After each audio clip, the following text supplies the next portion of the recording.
Selamat malam dan selamat bertemu kembali dalam Renungan Malam God's Amazing Grace atau Kasih Karunia Allah yang mengagumkan oleh Ellen G. White tanggal 23 Juli 2026. Mari kita berdoa. Bapa kami yang di sorga, Allah pencipta langit dan bumi, laut beserta segala isinya. Satu-satunya Allah yang benar yang kami sembah selalu melalui anak-Mu Yesus Kristus. Kami bersyukur dan berterima kasih oleh sebab penyertaan dan perlindungan Bapa sepanjang hari dalam seluruh aktivitas dan pekerjaan kami. Pada malam ini, kami akan mendengarkan firman-Mu. Mohon karuniakan Roh Yesus Kristus dalam hati kami, sehingga kami dapat menghidupkan firman yang kami pelajari dan dengarkan. Besertalah dengan kami sepanjang malam ini, ya Bapa. Kami persembahkan doa ini di dalam nama Yesus Kristus yang adalah Tuhan dan Juru Selamat kami. Amin. Renungan malam ini diambil dari buku Kasih Karunia Allah yang mengagumkan oleh Ellen G. White tanggal 23 Juli 2026 dengan judul Diberikan dengan Syarat. Ayat inti terdapat di dalam Roma 8 ayat 5. Sebab mereka yang hidup menurut daging memikirkan hal-hal yang dari daging. Mereka yang hidup menurut roh memikirkan hal-hal yang dari roh. Kristus menjanjikan karunia Roh Kudus kepada gerejanya. Dan janji itu sama-sama berlaku bagi kita seperti bagi murid-murid yang pertama. Namun seperti setiap janji lainnya, itu diberikan dengan syarat. Ada banyak orang yang mengaku percaya dan menuntut janji-janji Tuhan. Mereka berbicara tentang Kristus dan Roh Kudus, namun mereka tidak menerima manfaatnya karena mereka tidak menyerahkan jiwa mereka kepada tuntunan dan kendali kuasa ilahi. Kita tidak dapat menggunakan Roh Kudus. Roh Kuduslah yang harus menggunakan kita. Melalui Roh, Allah bekerja dalam umat-Nya, baik kemauan maupun pekerjaan menurut kerelaannya. Filipi 2 ayat 13. Tetapi banyak orang tidak mau tunduk untuk dipimpin. Mereka ingin mengatur diri mereka sendiri. Inilah sebabnya mereka tidak menerima karunia sorgawi. Hanya kepada mereka yang dengan rendah hati menanti Allah, yang berjaga-jaga mencari tuntunan dan kasih karunia-Nya, Roh itu diberikan. Berkat yang dijanjikan, yang dipegang dengan iman, membawa serta segala berkat lainnya. Itu diberikan sesuai dengan kekayaan kasih karunia Kristus, dan Ia siap memenuhi setiap jiwa sesuai dengan kapasitas untuk menerimanya. Pemberian Roh adalah pemberian kehidupan Kristus. Hanya mereka yang diajar oleh Allah, hanya mereka yang memiliki pekerjaan roh di dalam batin dan dalam hidupnya kehidupan Kristus dinyatakan, yang dapat berdiri sebagai wakil sejati Juru Selamat. Kristus berjanji bahwa Roh Kudus akan tinggal bersama mereka yang bergumul untuk kemenangan atas dosa, untuk menyatakan kuasa ilahi dengan menganugerahkan kekuatan supranatural kepada manusia dan mengajarkan orang yang tidak tahu akan rahasia kerajaan Allah. Ketika seseorang sepenuhnya dikosongkan dari diri sendiri, ketika setiap ilah palsu diusir dari jiwa, kekosongan itu dipenuhi oleh masuknya Roh Kristus. Orang seperti itu memiliki iman yang memurnikan jiwa dari kecemaran. Ia disesuaikan dengan roh, dan pikirannya tertuju pada hal-hal roh. Ia tidak menaruh kepercayaan pada diri sendiri. Kristus adalah segala-galanya dan di dalam segala-galanya. Demikian bacaan renungan malam ini. Terima kasih, Tuhan Yesus memberkati.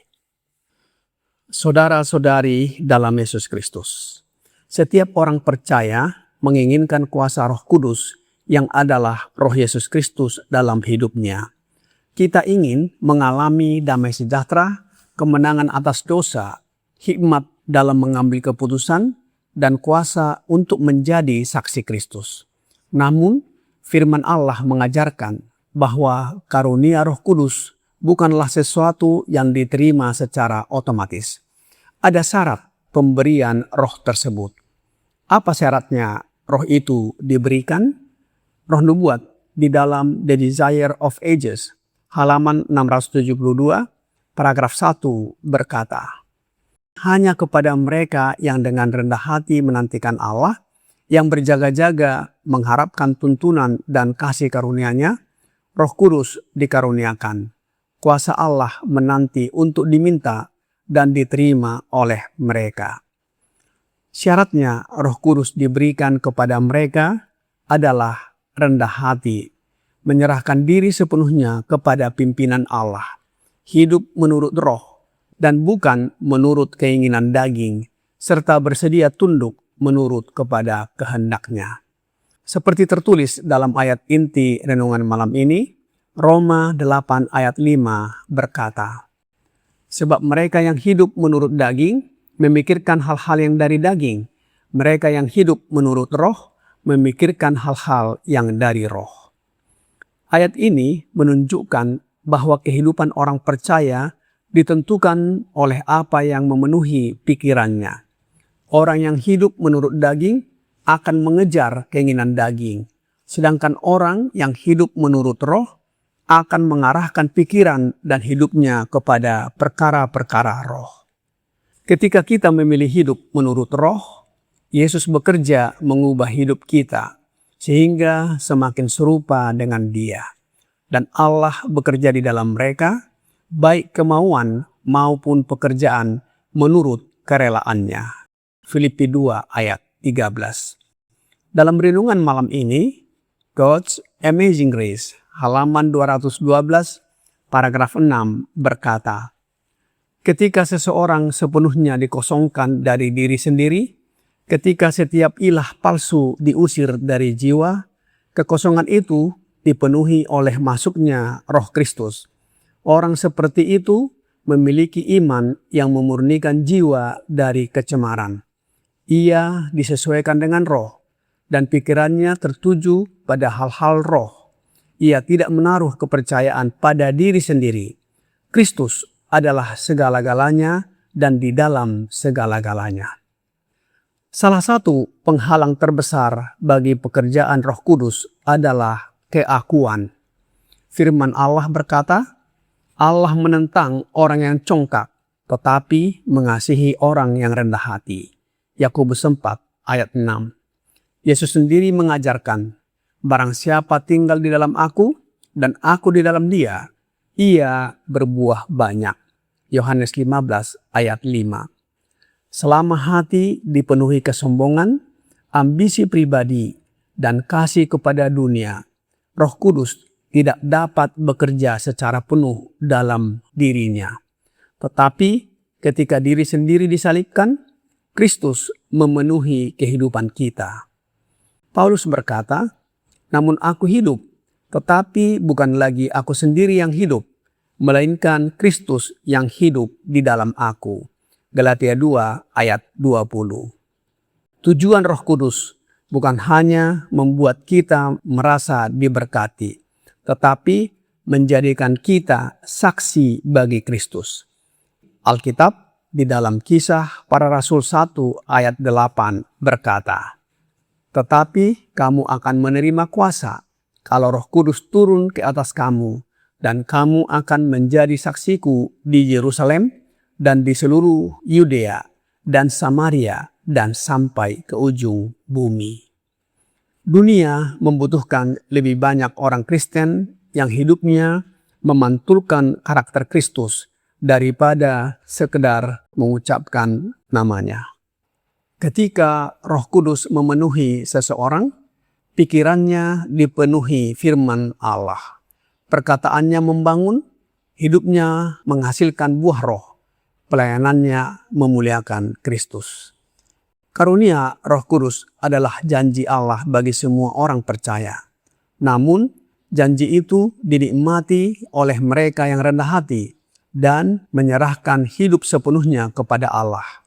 Memilih hidup menurut roh, bukan menurut daging. Mengosongkan diri dari kesombongan dan kehendak sendiri. Rindu dipakai menjadi saksi Kristus.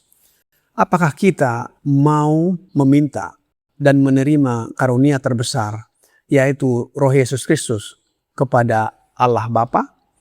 Yesus Kristus berkata di dalam Lukas 11 ayat 13. Jadi, jika kamu yang jahat tahu memberi pemberian yang baik kepada anak-anakmu, apalagi Bapamu yang di sorga, Ia akan memberikan Roh Kudus kepada mereka yang meminta kepadanya.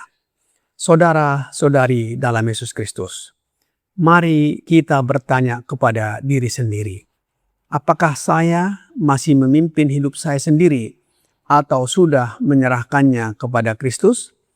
Apakah pikiran saya dipenuhi oleh perkara-perkara dunia atau perkara-perkara rohani? Apakah saya sungguh-sungguh meminta Roh Kudus memenuhi hidup saya setiap hari?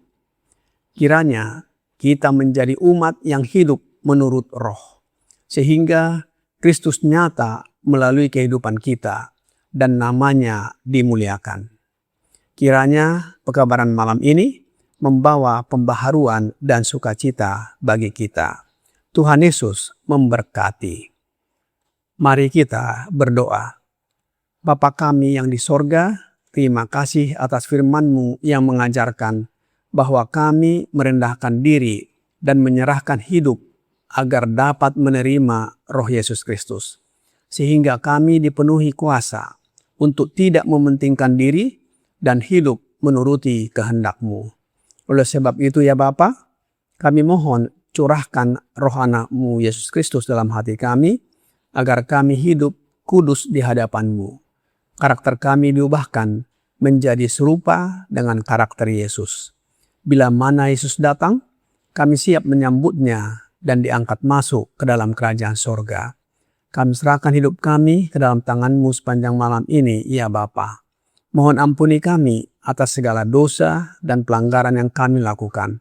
Kami persembahkan doa ini di dalam nama Yesus Kristus yang adalah Tuhan dan Juru Selamat kami. Amin.